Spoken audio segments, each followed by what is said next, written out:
You have power over your mind, not outside events. Realize this and you will find strength. That's a quote by Marcus Aurelius. Hi, I'm Andrea. This is a special presentation for those who check in regularly for disclosure updates about the changeover happening on our world and the Connecting Consciousness members who have come together as a united front to hold space for these changes. Today I'm proposing how disclosure can start with us. I've been a CC member going on 3 years now. In that first year, I learned a lot about the deception of our world's most influential people and systems, including celebrities and the media. It was illuminating, but not terribly shocking, as I had devoted most of my life doing shadow work within myself. Then, as I looked a little deeper into this disclosure event called the COVID pandemic, I came to wonder, what else may be hidden from us? Maybe the biased news narrative and programs are running unchallenged in our own subconscious beliefs and habitual thoughts as we look upon and interact in the so-called world on a daily basis. How is it, as June Jordan wrote, we're the ones we've been waiting for? Well, if this is true, what in the world is holding us back?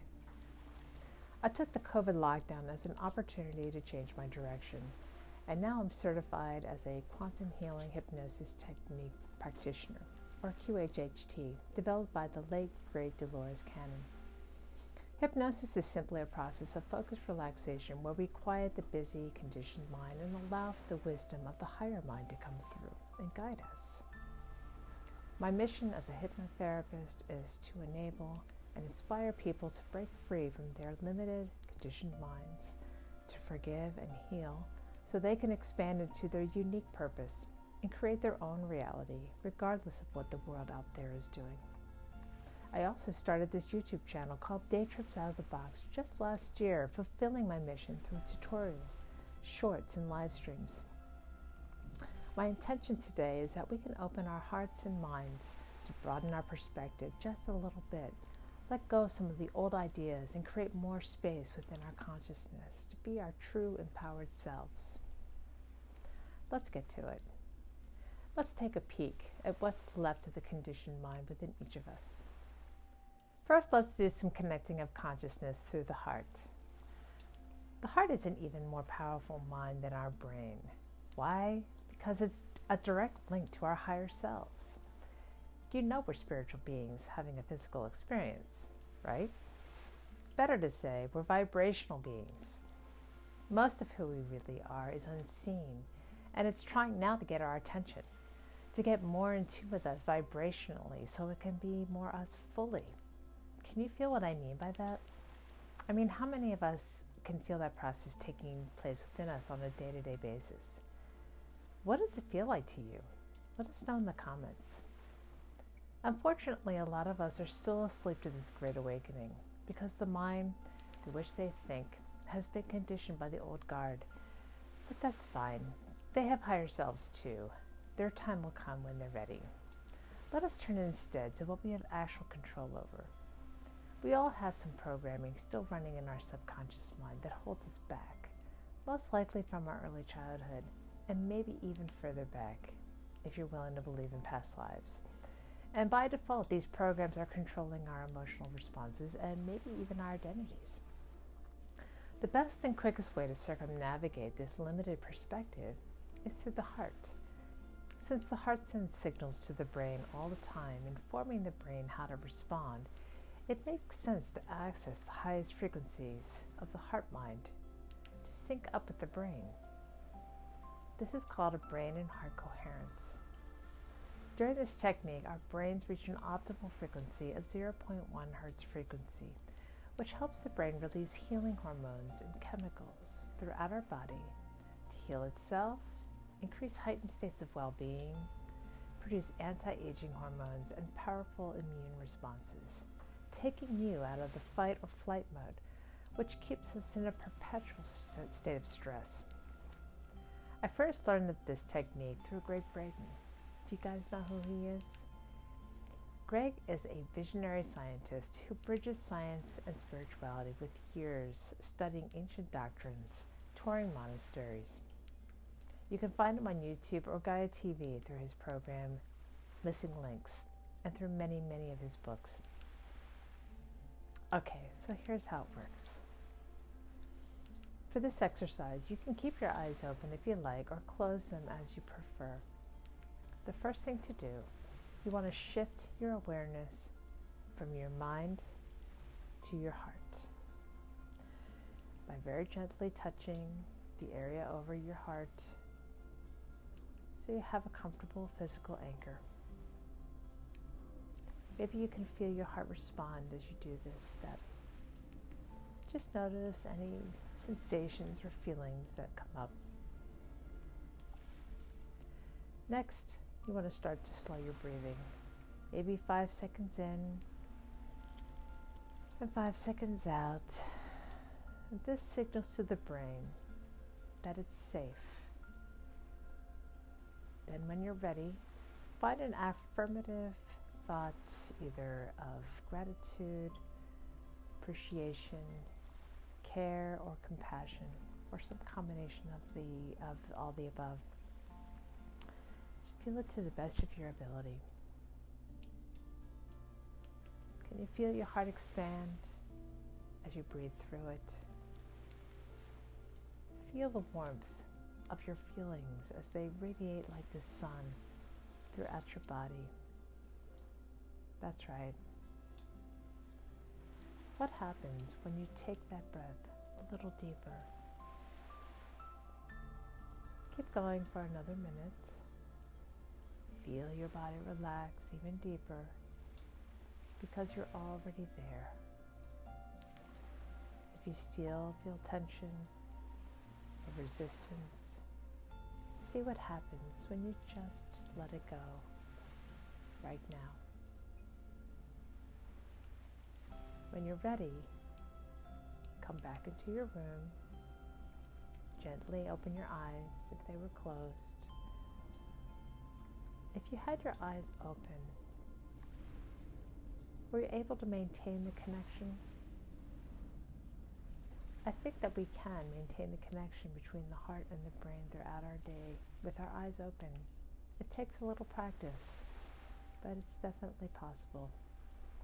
Now you have another tool in your toolkit that you can use to self-regulate and connect yourself to your higher self and its frequency on a daily basis. Okay, moving on. I'm going to ask a rather personal question. Does anyone here ever get triggered? You know, get upset or hurt or annoyed by someone or something you see? Maybe it's a total stranger on the road who just cut you off. Or someone on your favorite social media site that comments on one of your posts that was really insensitive or rude. Or maybe it's someone close to you, maybe a spouse, a mother, or a roommate. Fun fact, triggers are more common amongst family members that you don't normally spend time with. Then during the holiday dinner, you're reminded why. Maybe you get your feelings hurt. Someone stepped on your toes. Maybe a disagreement in political views. Give me some other examples of what triggers you in the comments. I'd like to see how many triggers we can come up with. For me, it's talking with someone who's unconsciously venting their frustrations. I feel really trapped in these situations, and I feel like the only way out is to throw solutions at their problems, as if I was putting out a fire. These triggers are like landmines, potentially explosive circumstances connected to beliefs that are deeply buried in the subconscious mind that, when triggered, cause an automatic emotional response in you. And you might have started to realize that they're your landmines, and the reactions to being triggered could be very different depending on your personality, from being angry, frozen in silence, sorrowful disapproval, to tearful of retaliation, turning beet red with embarrassment, total withdrawal, to caretaking without being asked. And it feels like they did it to us, doesn't it? Like it's their fault you got upset. Like they made me so mad. Or maybe you feel like it's your fault for making someone else upset. Or someone made you feel like it was your fault, and now you feel guilty. Look, it's all shadow play, and there's really no one to blame. Then there are people who are so sensitive that they could react to anything. Are there any highly sensitive people here today? HSPs are wired differently. They're more prone to being overwhelmed. As empaths, we take on other people's emotions. We're sensitive to smells, sounds, and irritation. Maybe you know someone like this, where you feel like you're walking on eggshells to avoid hurting their feelings. Maybe you're someone like this. It's very stressful living this way, and I totally sympathize. Just know it doesn't have to stay that way. My mother was an eggshell person. It's why I'm so good at reading a room and people in general. It's become a survival tactic. Heck, maybe you're even triggered now as I talk about this. If you are, hang in there. Just breathe. Did you know that if you get triggered at some point in the day and you don't address it, you're more likely to get triggered again later? It's called trigger stacking. I have a young dog and she gets trigger stacked almost daily with other dogs in the neighborhoods. I have to train her with treats to break her of this habit. Now we call it trigger snacking. Now that we're all on the same page about triggers, we're going to see what we can do about them. You may want to grab a pen and paper.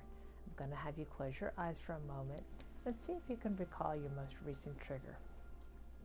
For the purpose of this exercise, don't make it the biggest trigger you've had. Just keep it simple. Okay, just breathe into it. Eyes closed. And I wonder if the memory isn't right there. What were the circumstances? And what are the thoughts running through your mind?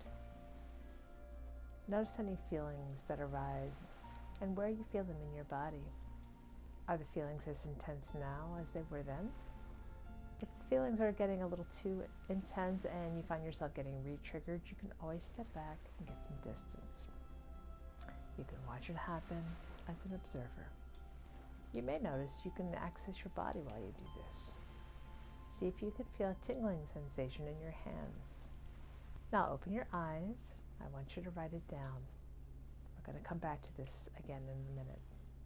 This minefield of old limiting beliefs and past wounds are symptoms of an old operating system handed down through generations of people not knowing who they are or what they're capable of.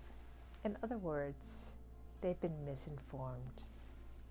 Not that your childhood experiences weren't real enough or the pain that you endured. It's the false identity and beliefs that resulted in the buried feelings of shame, guilt, and anger that never got to be expressed properly and was internalized, possibly causing you even more damage, as well as pretending to be your identity. Believe me, you're not your triggers. I remember hearing James Gilliland of Seti Ranch say that we've been socially engineered as a collective to be subservient to authority. And one way the social engineers have done this is to infiltrate every aspect of society into making us believe that we're less than, that we can't connect to God for ourselves, so we need priests and religion. We can't govern ourselves, so we need politicians. We can't protect ourselves, so we need police and military. We can't heal or teach ourselves, so we need healing professionals and institutions. And all of this leaves us to believe that we're powerless and somehow just not enough. And this powerlessness has inserted itself into the subconscious mind of humankind through all these systems. It's okay. The story isn't over yet. Let's see if we can safely dismantle those landmines of ours. Now, if we were to follow each trigger back to its original source, we'd find a limiting belief. So let's take a moment to do this. Take your previous trigger, then see if you can find the belief inherent in the trigger. In my example, when people start to vent their frustrations to me, I believe if I solve their problem, they'll be emotionally available to me. Take a moment to find the belief behind the trigger, then write it down. And if we were to go further underneath the belief, we'd find an emotion, such as shame, anger, or guilt. See if you can identify that. For me, I feel frustrated that I can't manage people to be what I need. What is the feeling beneath the belief for you? Then write that down. And the belief is then constructed to rationalize the bad feelings because it's just not okay to feel bad in this society. Therefore, I must control my external world so I can be okay within it. See if you can identify the source of the belief for you. For me, it was my anxious mother. If I could somehow help her, then I could get my needs met. And if you can, and if it feels appropriate, you can forgive that person or the situation now and let it go. Okay, I want you to silently thank your trigger for being there as a lesson, because that's exactly what it is. It's just a lesson, and we keep having to repeat that lesson until we get it. And perhaps as you shine your awareness on this situation, it no longer holds power over you.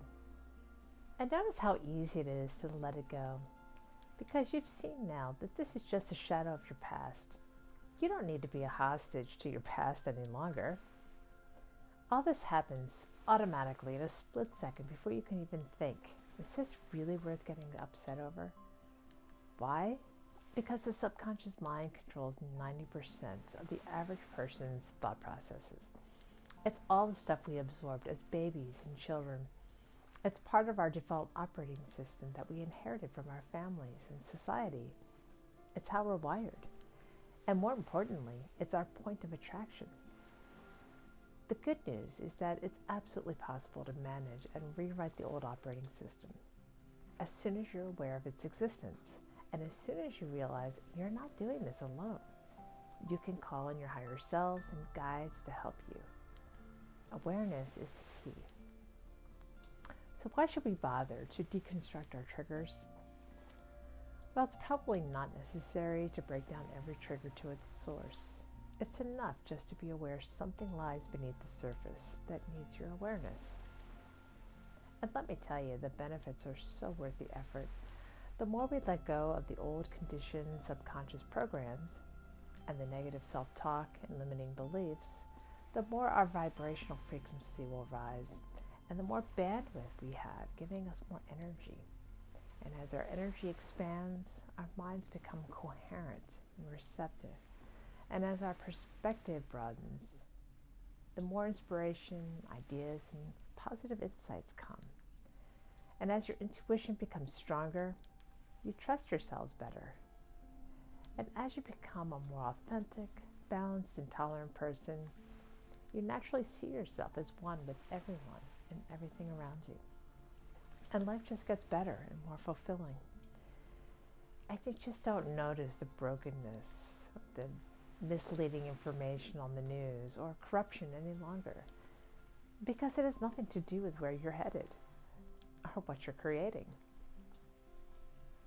So what's next? Well, let's imagine your minefield could be transformed into a garden. How would you attend it? Maybe you could plant a new landscape, weed out negative thoughts, and water with kindness. Then you could sit back and observe and appreciate the new growth of flowers and trees. Smile as birds and dragonflies stalk by. Anything is possible if you can imagine it. Let us know in the comments what your intention is for the new year to become a freer you. If you're interested in what quantum hypnosis can do to expand your awareness and perspective, please visit me on my website for details on having a quantum hypnosis session. And if you like this content on how to dissolve your conditioned mind so you can create a new, authentic reality, consider subscribing to my YouTube channel. Thank you for your attention today.